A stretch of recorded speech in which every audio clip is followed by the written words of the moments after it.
there, I'm Dr. Shauna Dingman from Elevate Women's Health Center, and I have got 8 new core exercises for you to try to strengthen up this core area all around your back and front. So if you haven't seen the video that I did with the beginner core exercises, if you've never done them before, I want you to start with that one. We go over the concepts of core, how to engage the core, how often you should do these exercises. But if I'm going to give you a quick summary right now, your core is this whole girdle of muscles that protect your low back. So it's your abs, your obliques, it's the extensor muscles in your back, your glutes, your thighs, and your hamstrings. They all work together to protect your back, and it's really important as we get older to strengthen our core regularly, because that's what helps to prevent any kind of low back pain. So these exercises are a little bit more advanced than the beginner ones. I would call these intermediate exercises. Why don't we get started on the mat here? For equipment today, I would grab one lightweight, and you can grab one sort of heavier weight. So for lightweight, anything 5 pounds or under, so 2, 3, or 5 pound. A heavier weight could be a 5, maybe 8 or 10 pounds. Okay, let's start with a side plank. So we did planks in the beginner video. I'm going to show you what a side plank looks like, because a lot of the oblique exercises you will do is in some kind of a side, they will be in some kind of a side planking position. So the other thing I'm going to tell you is that when you do these exercises, for any of the ones where you're doing repetitive movements, you can either decide you're going to do a number of reps, or you could do it by time interval. I prefer to choose a time interval. At this point, if you can be doing 20 to 30 second or more time intervals, that's great. So with a side plank, it's not a rep thing. You're just going to work in your time intervals. So what you want to do is make sure that your wrist is in line with your shoulder. And basically, you're going to anchor yourself with one foot and the other. So this is going to be one nice straight line. You're not bending like that, and you're not trying to push your hip up like that, and you just come into a side plank and you hold it. Now, for variations, if that's too hard, you can come down on an elbow, and again, just make sure your elbow is underneath your shoulder. You may need to adjust your feet for that, or you can even drop a knee down. So don't drop your hip down. My hip's still off the floor, but you can drop a knee, and you want to feel it on this underside oblique. Okay, now if you want to add difficulty, come back up here. You can add an arm, and if you're really good and balanced, you can add a leg. I find this super difficult. This is a starfish position. Okay, so those are your side planks. Biggest thing with that is just to keep those, the underside obliques really, really tight and engaged, so that you're not dropping that hip down and having a lazy hip, because that will hurt your low back. So do your side plank. The next one, this is one of my absolute favorite exercises to do. I'm going to peel back the mat a little bit.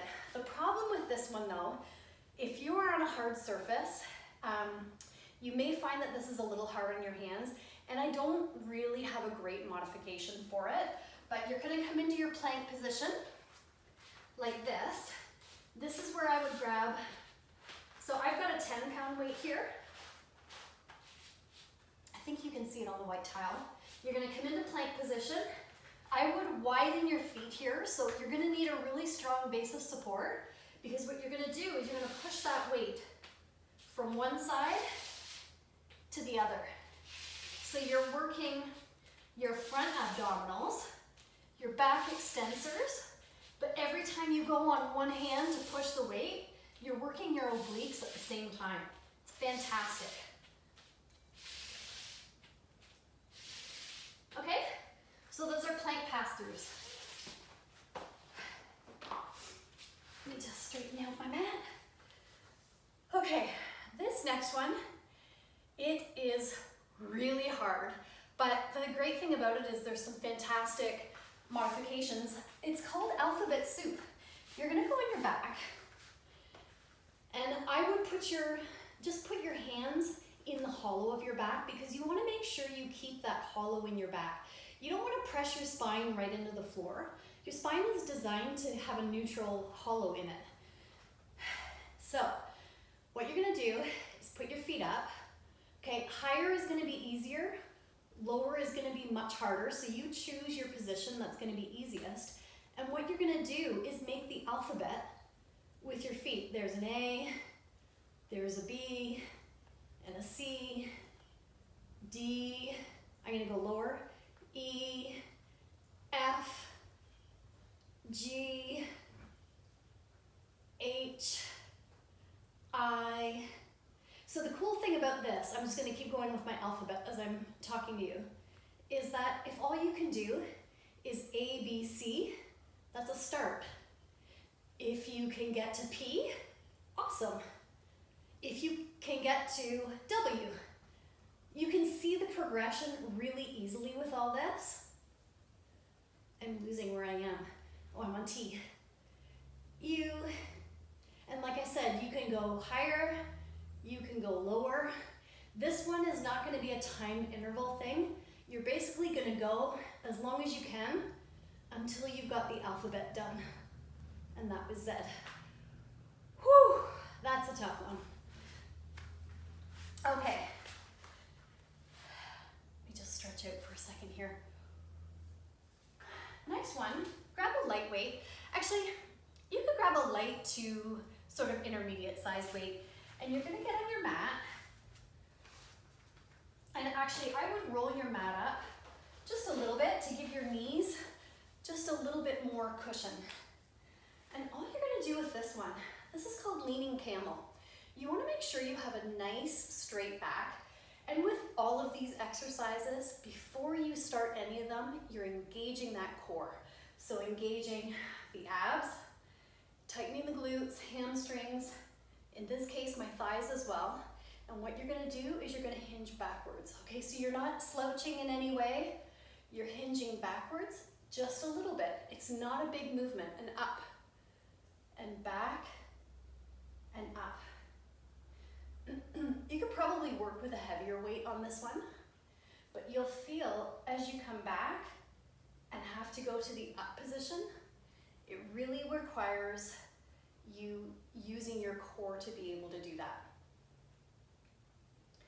So that's leaning camel. Next, we're gonna get back into our plank position. So in the beginner exercises video, I showed you bird dogs. And I had said, if you're a patient in my clinic, you probably have seen bird dogs before because they're a basic exercise I give just about everybody for spinal health. This kind of takes bird dogs up to another level. So you're gonna go back into your plank position, and it's like a modified bird dog. So make sure your back is nice and straight. You wanna tighten those glutes and hamstrings. And what you're gonna do is extend one arm and one leg and bring it down. Again, it requires a lot of balance. So I would take a wide base of support. See how my feet aren't in here, they're out here. Same with my hands. And you really gotta tighten. You want your body to move as little as possible. This is a harder one. Okay? Let's stand up. I'm gonna grab a 10-pound weight for this one. It's like a modified deadlift.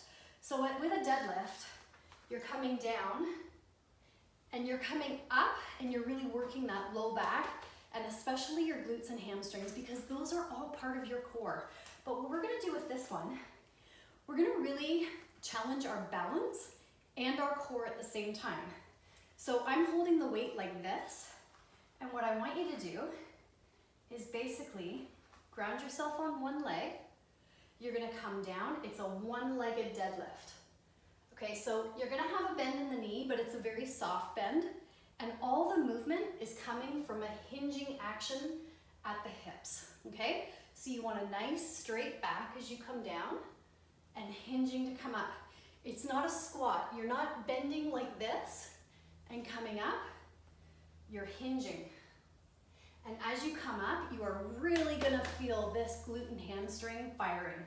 And you wanna make sure, whenever you're doing one-sided exercises, that you do both sides. So whatever you did on the left, make sure you do on the right. You can float that leg in between, or if you need to, you can toe tap just to keep your balance. Okay, so those are one-legged deadlifts. This one's a cool one. It's called twisting wood chop. So if you picture someone chopping wood, you take the axe and you come down. And that's essentially what you're doing. I would grab a weight. You can either hold it like this or hold it like this. But what you're gonna do, sort of get yourself primed with the motion, is you're gonna come up like this and down. And when you do that, you're engaging those obliques. So you're engaging this side oblique when you're doing that. And you can really feel that crunch. Make sure what you do on one side, you do with the other. So you're gonna come down, woo, and make sure you do the other side. Make sure that foot is pivoting when you come down. Otherwise, you take a chance on injuring your knees. Okay? That is twisting wood chop. And the last one we're gonna do, this one's called kick and crunch. It's pretty simple. Basically, you're just gonna take your hands up like this, activate your core, kick. Actually, I would do one arm to one leg. And you can alternate the legs. And if you have a tight low back, you're really gonna feel this in your low back like I do. It's a tough one. It's a lot harder than it looks, but what you're doing is you're really engaging those front abdominals. I guess you could drop an arm while you're doing it too. Or you could do 5 on one side, and then 5 on the other. I know that's not 5. You could do one time interval for one leg, and then another time interval for the other leg. So you get to choose how you do it. You get to switch these up too. You can mix and match them with some of the other core exercises from another core video. You don't have to do all of the exercises in one day, but if there are only 8 exercises, and say your time interval is 30 seconds, that's only 4 minutes of work. So, and you can always do 2 or 3 of the exercises and just do them in 2 or 3 rounds. So there's lots of different ways to do this. Whew, it's tiring. So if you have any questions, make sure you message me. I'm Dr. Shauna at elevatewomenshealth.ca. If you email me, you can always find me by my website, elevatewomenshealth.ca. You can find me on Facebook. My business page is Elevate Women's Health. And on Instagram, I'm at Dr. Shauna Dingman. Have an awesome day.